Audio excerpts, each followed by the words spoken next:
Good morning everyone, most welcome in Avinash tutorial.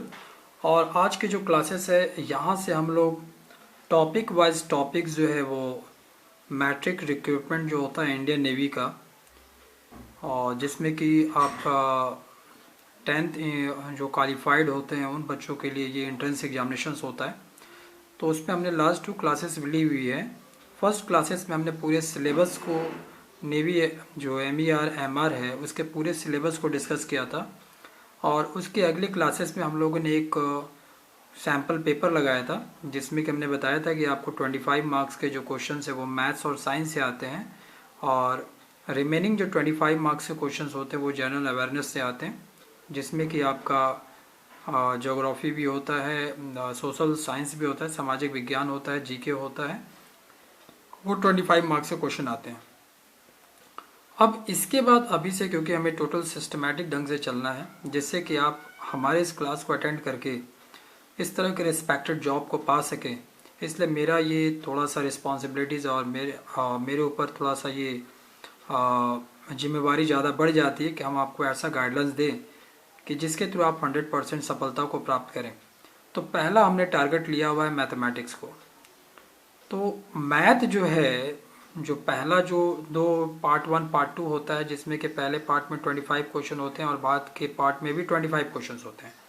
तो first 25 questions में आपका 13 या कभी कभी 12 हो जाता है या कभी 14 भी हो जाता है। ये जो क्वेश्चन है वो आपके साइंस से आएंगे। और 11 या कभी कभी 12 हो जाता है, कभी 13 भी हो जाता है। जैसे कि अभी इस साल जो पेपर हुआ है आपका, उसमें 11 क्वेश्चंस आए थे आपका मैथमेटिक्स से। तो मैथ्स के जो ये पहले हमारा अटैम्प्ट हुआ कि मैथ्स के ये 11 के 11 नंबर हमको कैसे मिलेंगे। तो उस 11 नंबर के लिए पहला हमारा जो होगा लक्ष्य और टारगेट है। इस 11 नंबर में जो मैथ के जितने टॉपिक हैं, जितने चैप्टर हैं जो आने वाले हैं, उस सारे चीज़ों को हम लोग 1 बाय 1 टॉपिक को कवर करेंगे। और उसमें वो शॉर्टकट मेथड लेंगे जिसमें कि शॉर्ट इंटरवल में हम इस पेपर को कर सकें, क्योंकि आपके पास 50 क्वेश्चंस होगा और टाइम केवल 30 मिनट होगा। तो 30 मिनट टाइम कहने का मतलब है कि 50 क्वेश्चन और 30 मिनट है, तो इसका मतलब कि एक क्वेश्चन के लिए आपके पास 30 सेकेंड का टाइम है। तो इस 30 सेकेंड में मैं मैथ्स को कैसे हैंडल करूं, क्योंकि सबसे प्रॉब्लम मैथ में ही आता है, तो इसलिए हमने सबसे पहले टारगेट मैथ को ही लिया है। मैथ के बाद हम साइंस में आएंगे, जिसमें आपको फीडबैक देंगे साइंस में आप जो 13 और 25 मार्क्स से क्वेश्चन वो कैसे गेन करेंगे। फिर इसके बाद जो 25 क्वेश्चन होता है जिसमें कि आपका जनरल अवेयरनेस, जीके और ये सब सारे पार्ट आते हैं, उस पार्ट से रिलेटेड भी हम लोग टॉपिक को डिस्कस करके उसमें जो इम्पोर्टेंस क्वेश्चन है, जो कि 1-2 साल के अंतराल में आता ही आता है इस तरह के क्वेश्चन, उस तरह के क्वेश्चन को हम लोग डिस्कस करेंगे। तो आज जो मेरा पहला टॉपिक जो स्टार्ट हो रहा है वो है मैथमेटिक्स का, मैथ का समय और कार्य। समय और कार्य को हमने कुछ ट्रिक्स में डिवाइड कर रखे हैं, और क्योंकि लिख करके एक्सप्लेन करने में टाइम टेकिंग ज़्यादा होता है और आपके पास समय होता है कम, इसलिए कम टाइम के लिए हमने सारा चीज़ रिटेन होता है। मेरे पास है ये रिटेन नोट्स है, और इस नोट्स को ही आप कॉपी कीजिए और इसी को प्रैक्टिस कीजिए। सभी एक एक ट्रिक्स का एक एक एग्जाम्पल हमने दे रखा है, एक एक ट्रिक्स का एक एक एग्जाम्पल दे रखा है। जब हमारे मैथ्स के सारे ट्रिक्स कंप्लीट हो जाएंगे तो फिर हम वर्कशीट डाल देंगे, जिससे कि आप उस टाइप के क्वेश्चन जो है 10-12 क्वेश्चन आप लगा करके और भी प्रैक्टिस कर सके। और वैसे भी ट्रिक्स चलता रहेगा, तो बीच बीच में हम इस तरह के प्रैक्टिस सीट आपको डाल देंगे जिससे कि आप प्रैक्टिस कर सकें। तो समय और कार्य, टाइम ऑन वर्क। तो इसमें जो पहला जो ट्रिक्स हमारा है, जिस ट्रिक्स को आप अप्लाई करेंगे कि ट्रिक्स नंबर 1, अगर दिया हुआ है कि यदि M1 आदमी किसी काम को D1 दिन में समाप्त करे और M2 आदमी उसी काम को D2 दिन में समाप्त करे, तो उनके बीच में जो रिलेशन होता है वो M1 D1 equal to M2 D2 हो जाता है। पहला ट्रिक्स, अगर दिया हुआ है M1 आदमी किसी काम को D1 दिन में पूरा करता है तो M2 आदमी उसी काम को कितने दिन में पूरा करेंगे, तो ये रिलेशन को आप सीधे लिखेगा M1 D1 बराबर M2 D2। अब उसी पे एक उदाहरण यहाँ पर दिया हुआ है, एक उदाहरण दे करके मैंने समझाया आपको कि अगर यदि 64 आदमी किसी काम को 15 दिन में पूरा करते हैं, तो इस स्टेटमेंट में आपका M1 का मान हो गया 64 और D1 का मान हो गया 15। उसी काम को 80 आदमी मतलब M2 का मान हो गया 80 कितने दिन में पूरा करेंगे, तो आपसे D2 पूछ रहा है। तो आप 64 गुने 15 बराबर 80 गुने D2 कर लीजिए और D2 निकालना है तो 80 को इधर नीचे भागा दे दीजिए और जब इसको सॉल्व करेंगे तो 12 दिन आ जाएगा। तो इसका मतलब हो गया कि 80 आदमी उस काम को 12 दिन में कर लेंगे। तो ये बिल्कुल शॉर्टकट है और आपको 5 से 6 सेकंड ही लगेगा इस क्वेश्चन को सॉल्व करने के लिए। अब दूसरे ट्रिक्स में आते हैं। आज हम लोग टोटल 3 ट्रिक्स डिस्कस करेंगे क्योंकि टाइम थोड़ा सा एक्सप्लेनेशन में हमने ज़्यादा ले लिया है। अगली क्लासेस में हम लोग 10-12 ट्रिक्स जो है उसको उस टॉपिक को डिस्कस करेंगे, 10 से 12 ट्रिक्स को। दूसरा है, यदि M1 आदमी H1 घंटा प्रतिदिन काम करके D1 दिन में किसी काम को समाप्त करता है।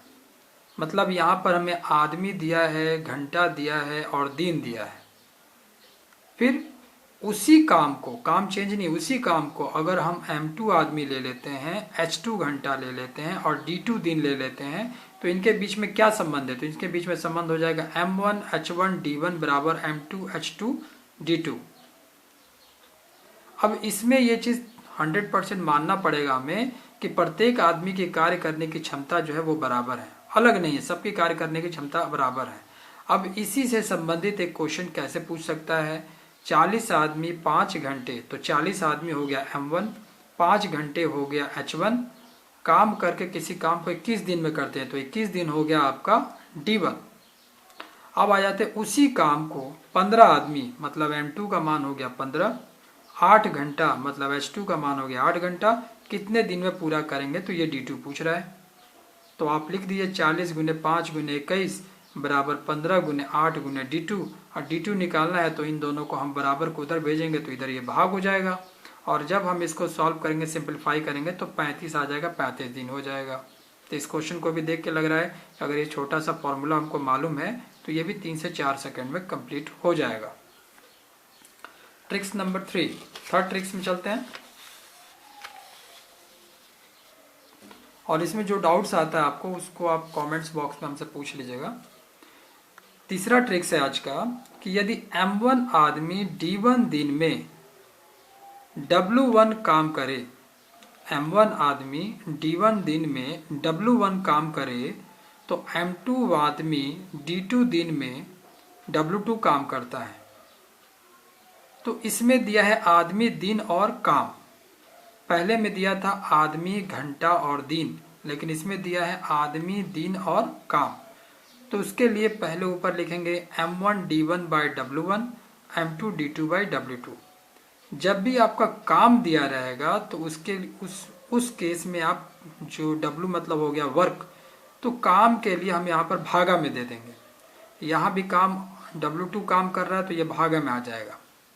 लेकिन अगर पहले वाले से कंपेयर करें तो पहले में दिया हुआ था कि व्यक्ति, घंटा और दिन, तो तीनों मल्टीप्लाई में था।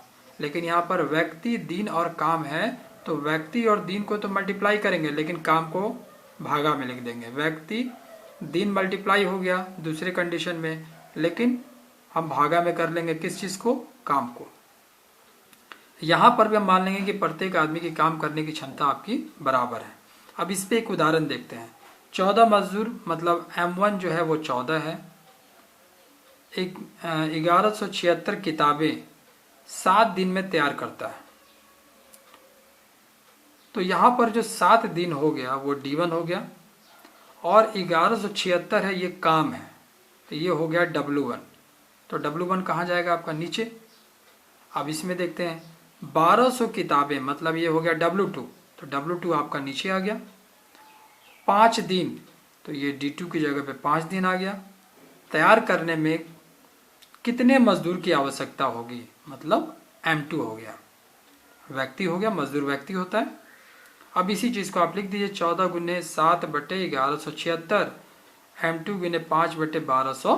अब यहाँ से M2 का मान जो है आप निकाल लेंगे, इसको इधर मल्टीप्लाई कर लेंगे, इसको इधर भागा दे देंगे, ये इस तरह से आ जाएगा। और जब इसको काट पीट देंगे तो आखिरी में आपका 20 बच जाएगा। इसका मतलब कि 20 जो है मजदूर जो है और उस 20 मजदूर की टोटल ज़रूरत होगी 1200 किताब छापने के लिए, लेकिन उसके पास पहले से जो मजदूर थे वो मजदूर 14 थे, लेकिन अभी ज़रूरत कितना है, 20 मजदूर की। तो ये पूछ रहा है कि और कितने मजदूर की ज़रूरत होगी। तो टोटल 20 मजदूर की ज़रूरत है, लेकिन 14 मजदूर पहले से हैं, तो ये घटा देंगे, 6 मजदूर की और ज़रूरत हो जाएगी इस काम को पूरा करने के लिए। आप क्या करेंगे कि ये जो हम एक्सप्लेन कर रहे हैं, आप इसको जो स्क्रीनशॉट भी ले लीजिए, और स्क्रीनशॉट ले करके आप इसका जो है एक नोट्स बना लीजिए और इस नोट्स को प्रैक्टिस कीजिए। 100% सिलेक्शंस आपका है। जितने भी मैं नोट्स आपके साथ डिस्कस कर रहा हूँ वो सारे जो है नोट्स जो है वो प्रीवियस ईयर्स में MER के एग्जामिनेशंस में जो नेवी का एग्जामिनेशन होता है उस पे आए हुए टर्म पे ही हम यहाँ सेलेक्ट कर रहे हैं, और इसी चीज़ को पहले हम शॉर्टकट में डिस्कस कर रहे हैं जिससे कि आप उस चीज़ को फास्ट कैलकुलेशंस कर सकें। शुक्रिया, धन्यवाद।